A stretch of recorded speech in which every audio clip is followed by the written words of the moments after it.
வணக்கம் நண்பர்களே, நான் உங்கள் அன்பு சொன்ன ஹரிதாஸ். நம்முடைய அருகில் பாரம்பரிய சித்த வைத்தியர் வெங்கடேசன் இருக்கார். ஐயா வணக்கம் ஐயா. ஐயா வணக்கம் ஐயா. இது ஏழைகளின் ஆப்பிள். ஆமாம். ஏன்னா ஆப்பிள் வாங்கி சாப்பிட்ற அளவுக்கு ஏழைங்களுக்கு வசதி இருக்கா அப்படின்னா இல்லை. அப்போது ஒரு கொய்யாக்காய் வாங்கி சாப்பிட்லாம், இல்லைன்னா இருக்கிறத பறித்து சாப்பிட்லாம். இதுலேருந்து மக்களுக்கு தேவையான தகவல் என்னையா அப்படி டிஃப்ரெண்ட்டாக சொல்ல போகிறீங்க? நம்ம ஆப்பிள்னு சொல்கிறத விட இது கொய்யாவில் இருக்கிற சத்துக்கள் வாழைப்பழத்துக்கு ஈக்குவலானது. இது வாழைப்பழம் கிடைக்காத பட்சத்தில் கொய்யாப்பழம் சாப்பிடலாம். இன்னொரு விஷயம், இந்த உடல் உஷ்ணம் அதிகமாகி ஒன்று வேலை பலுனால் இந்த கம்ப்யூட்டர்லேயே ஒர்க் பண்ணுறவங்க, அப்புறம் இந்த டிரைவர்ஸ் ஓட்டுநர்கள், அதுக்கப்புறம் பார்த்திங்கன்னா இந்த கல்ஃப் கண்ட்ரிஸ் அங்கெல்லாம் பார்த்திங்கன்னா உஷ்ணம் அதிகமாக உள்ள இடம் அதிகமாக இருக்கும். ஆமாம். ஏன் இதை சொல்கிறேன்னா, ஒரு நாள் திடீர்னு குவைத்துலேருந்து ஒரு கால் ரத்தமாக போகுது. ரத்தமாக போகுது, பைல்ஸ் இருக்கான்னு கேட்டேன். பைல்ஸ் வந்து ஆரம்ப நிலை தான், ஆனால் என்னால் அது மோஷன் போகவே முடியல, ரொம்ப அழாத குறையாக இருக்குன்ட்டு ஒரு ஃபோன். இதுக்கு ஏதாவது நாங்கள் குவைத்தில் இருக்கும்போது நம்ம உடனே எப்படி மருந்தை கொடுத்து அனுப்ப முடியும்? கொரியர் அலோடு கிடையாது. வேறு யாருக்குன்னா கொடுத்து அனுப்புனா 4 ஆகும் போய் சேர. அதனால் என்ன சொன்னேன்னா, மதிய உணவு ஒரு வேளை ஒரே வேலையில் சரி பண்ணோம். மதிய உணவை கட் பண்ணிவிடுங்க. மதிய உணவை கட் பண்ணிவிட்டு நல்ல பழுத்த கொய்யா உங்களால் எத்தனை சாப்பிட முடியுமோ சாப்பிடுங்க. 6, 10, 15, 20 அது அளவு கணக்கு இல்லை. சாப்பிடக்கூடிய அளவுக்கு உங்களால் பழுத்த பழமாக எத்தனை முடியுமோ சாப்பிடுங்க. சாப்பிட்டுட்டு மறுநாள் நாளைக்கு காலையில் ஃபோன் பண்ணுங்க அப்படின்னு. நம்ப மாட்டீங்க, மறுநாள் காலையில் ஃபோன் வருது, அந்த சிம்டம்ஸே இல்லை. அவங்களுக்கு பைல்ஸும் வரல, ஒன்றும் வரல.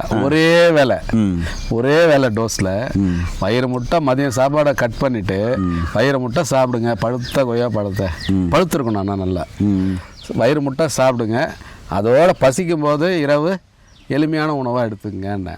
மறுநாள் காலையில் ஃபோன் பண்ணுறாங்க, அவ்வளோ ஃப்ரீயாக போகுது மோஷனு, அந்த ரத்தம் துளி கூட வரல, வலி இல்லை, ரொம்ப நன்றி, நான் இதை மறக்கவே மாட்டேன் அப்படின்னாங்க.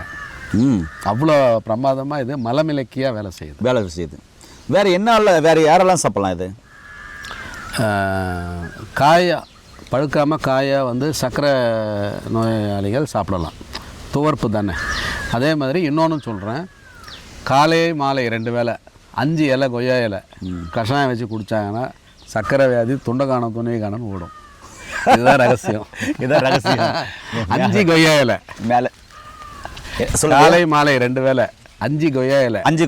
ஆமாம், டீ வச்சு குடிக்கிற மாதிரி போட்டு இந்த இறக்கி வடிகட்டி குடித்தாங்கன்னா இது பறிக்கணும். 15 நாள் கழிச்சு செக் பண்ண சொல்லுங்கள். இது பறிச்சுக்கணுமா? ஆமாம். ஓகே, இது பறிச்சுக்கின்னு 15 நாள் கழிச்சு சுகர் செக் பண்ண சொல்லுங்கள். அவ்வளோதான். இதுதான். ஆமாம் நண்பர்களே, நீங்கள் பார்த்துட்டு இருக்கிறது தான் நாட்டு கொய்யா. இதில் விட்டமின் சி அதிகமாக இருக்குது. இது நோய் எதிர்ப்பு சக்தி மண்டலத்தை வந்து வலுப்படுத்தும். இதில் பொட்டாசியம் அதிகமாக இருக்குது, ஆன்டி ஆக்சிடென்ட் அதிகமாக இருக்குது. அதனால் செரிமானத்துக்கு ரொம்ப ரொம்ப ரொம்ப ரொம்ப நல்லதுங்க. பாருங்கள், காய் எவ்வளோ நல்லா இருக்குது பாருங்கள். இதுதான் நாட்டு கொய்யா. அதே மாதிரி இதில் நார்ச்சத்து அதிகமாக இருக்கிறதுனால மலச்சிக்கல் இல்லாமல் பார்த்துக்கும். செரிமானத்துக்கு ரொம்ப ரொம்ப நல்லது. சருமத்துக்கும் ரொம்ப ரொம்ப நல்லது. ஏன்னா இதில் விட்டமின் மற்றும் ஆன்டி ஆக்சிடென்ட் இருக்கிறதுனால சருமத்தை வந்து மேனியை வந்து நல்லா பளபளப்பாக வச்சுட்டுருக்கோம். நீரிழிவு நோயாளிகளுக்கு ரொம்ப நல்லது, சர்க்கரை நோயாளிகளுக்கு ரொம்ப ரொம்ப நல்லது.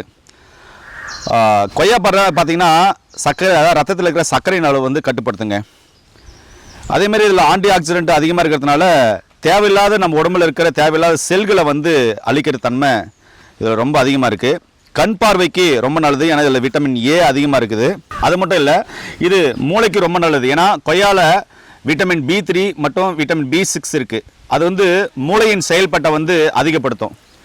இப்படியெல்லாம் படுத்துறதுனால பார்த்திங்கன்னா இந்த கொய்யாவை வந்து நம்ம தாராளமாக சாப்பிட்லாம். இப்போ பாருங்கள், இங்கே இந்த கொய்யாவை பாருங்கள், இந்த பழத்தை பார்த்திங்கன்னா பறவைகள் சாப்பிட்ருக்கு. இது நம்ம விட்டுடுவோம், இது பறவைகள் சாப்பிட்டோம். இப்போ நாம் சாப்பிட்றதுக்கு கொய்யா எடுப்போம். பாருங்கள், நிறையா இருக்குது, கொய்யா இருக்குது. பார்த்தீங்கன்னா காய்ச்சி தொங்குது பாருங்கள்.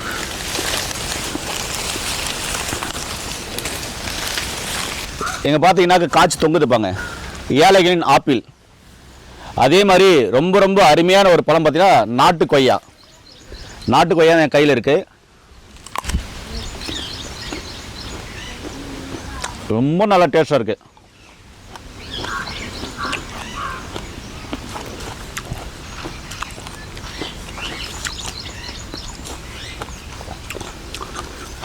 நேரில் நான் என்ன சொல்ல விரும்புனா, அந்தந்த மாதத்தில் விளையிற காய்கறிகளை அந்தந்த மாதத்தில் தயவு செஞ்சு சாப்பிட்ருங்க. அந்தந்த மாதத்தில் விளையிற பழங்களை அந்தந்த மாதத்தில் சாப்பிடுங்க. ஒரு சில சீசனில் விளையிற காய்கறிகள் கீரைகளை வந்து அந்த சீசனில் சாப்பிடுங்க. ஏன்னா கடவுள் வந்து நம்ம சரியாக கொடுத்துருக்காரு. உனக்கு எந்தெந்த மாதத்துக்கு என்னென்ன காய்கறிகள் பழங்கள் கீரைகள் வேணும் தானியங்கள் வேணும் சரியாக கொடுத்துருக்காரு. நம்முடைய உடல் வந்து இந்த மண்ணோடு ஒத்துப்போகுது, இந்த சுயதேவ சூழ்நிலைக்கு ஒத்துப்போகுது.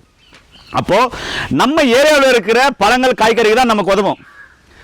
அண்டை மாநிலத்திலேயோ இல்லை அண்டை நாட்டிலேருந்தோ வர்ற கவர்ச்சிகரமான பழங்களோ காய்கறிகளோ நம்ம உடம்புக்கு ஏற்றுக்காது அப்படின்னு நிறைய வீடியோவில் சொல்கிறேன். நீ என்ன சொல்கிறது நான் என்ன கேட்குறதுன்னு போகிறீங்க, அது உங்களுடைய விருப்பம். ஆனால் நிதர்சனமான உண்மை என்ன அப்படின்னா, அந்தந்த மாதம் விளையிற காய்கறிகளை அந்தந்த மாதம் சாப்பிடுங்க, அந்தந்த மாதத்தில் விளையிற பழத்தை அந்தந்த மாதத்தில் சாப்பிடுங்க, அந்தந்த மாதத்தில் விளையிற தானியங்களை அந்தந்த மாதம் சாப்பிட்டு இருக்கோட சேர்ந்து வாங்கன்னு தான் சொல்கிறேன். இப்படிப்பட்ட பழங்கள் எல்லாம் நிறைய இருக்குது. தோட்டத்துக்காரர்கிட்ட கேட்டேன், ஐயா சொன்னார், எவ்வளோ வேணா எடுத்துக்கோ சாமி, இது சும்மா பறவைகள் சாப்பிடுது விலங்குகள் சாப்பிடுது அப்படின்னு சொன்னார்.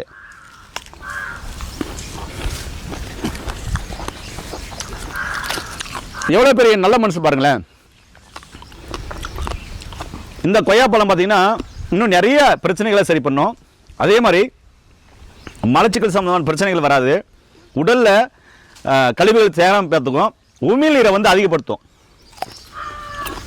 இப்படி வாயை மூடி சாப்பிடும்போது உமிழ்நீரை அதிகப்படுத்தும். இதில் தோற்பு சுவை அதிகமாக இருக்கிறதுனால வயிற்றுப்புண்ணுக்கு நல்லது, சிறுகுடல் பெருங்குடல் இன்ஃபெக்ஷன் நல்லது, நோய் எதிர்ப்பு சக்தியை அதிகமாக தூண்டும். ஐயா இப்போ கொய்யாப்பழத்தை எப்படி சாப்பிட்டு காமிக்கிறதுன்னு சொல்ல சொன்னீங்க. நான் போய் சாப்பிட்டு காமிச்சிட்டு வந்துட்டேன். திரும்பி கொய்யாப்பழத்தில் நிறையா மருத்துவ குணங்கள் இருக்குன்னு சொன்னீங்க. இது உடல் எடை குறையதுக்கெல்லாம் நல்லா கேட்குதுன்னு சொன்னீங்க. எப்படிங்க உடல் எடை வந்து இந்த இலை நம்ம எப்படி சர்க்கரை வியாதிக்கு ஒரு 5 இலை காலை மாலை கஷாயம் வச்சு குடிக்கிறோமோ அது மாதிரி குடிச்சிக்கிட்டு வரும்போது உடல் எடை வந்து அந்த பசியின்மை அந்த பசியை போக்கிடும். பசி எடுக்காமல் பண்ணி ஆட்டோமேட்டிக்காக அந்த எடையை குறைச்சிரும். சாப்பிட்ற அளவு ஆமாம் சாப்பிட்ற பசி எடுக்காதனால சரியாக சாப்பிட முடியாது. அப்போ என்ன ஆகும்னா ஆட்டோமேட்டிக்காக உங்களுக்கு வந்து எடை இயற்கையாகவே குறைய ஆரம்பிச்சிடும். இது ஒரு விஷயம். இன்னொன்று இது கண் சார்ந்த பிரச்சனைகளை சரி பண்ணும். நம்ம தினமுந்தோறும் வந்து அந்த இலையை கஷாயம் வச்சு குடிக்கும்போது கண் சார்ந்த பிரச்சனைகள் முடி சார்ந்த பிரச்சனைகள் ரெண்டுமே சரியாகும். எந்த வகையில் பார்த்தாலும் அது தோற்பு தன்மை இருக்கிறதுனால உடல் ஆரோக்கியமாக இருக்கும். தினந்தோறும் பிரச்சனை இருக்கிறவங்க இல்லாதவங்க யார வேணாலும் எடுத்துக்கலாம். கொய்யா இலை கொய்யா பழம். ஏன் நண்பர்களே, முழுமையாக பார்த்தீங்கன்னாக்க கொய்யாப்பழத்தினுடைய மருத்துவ பயன்கள், அதனுடைய என்ன விட்டமின் இருக்குது, என்ன மினரல் இருக்குது, என்ன நோய்களை சரிப்படுத்தும் அப்படின்ற அற்புதமான தகவலை கொடுத்துருக்காரு. இதுபோல் நிறைய வீடியோக்கள் ஐயா கிட்ட பேசுகிறோம். மீண்டும் இன்னொரு அனுபவம் பதிவு சந்திக்கலாம். நல்லதை பகிர்ந்து நல்ல ஆரோக்கியத்தை மக்களுக்கு கொண்டு போய் சேர்ப்போம். மீண்டும் இன்னொரு அருமையான பதிவில் சந்திக்கலாம். நன்றி, வணக்கம். வணக்கம் ஐயா. வணக்கம் ஐயா.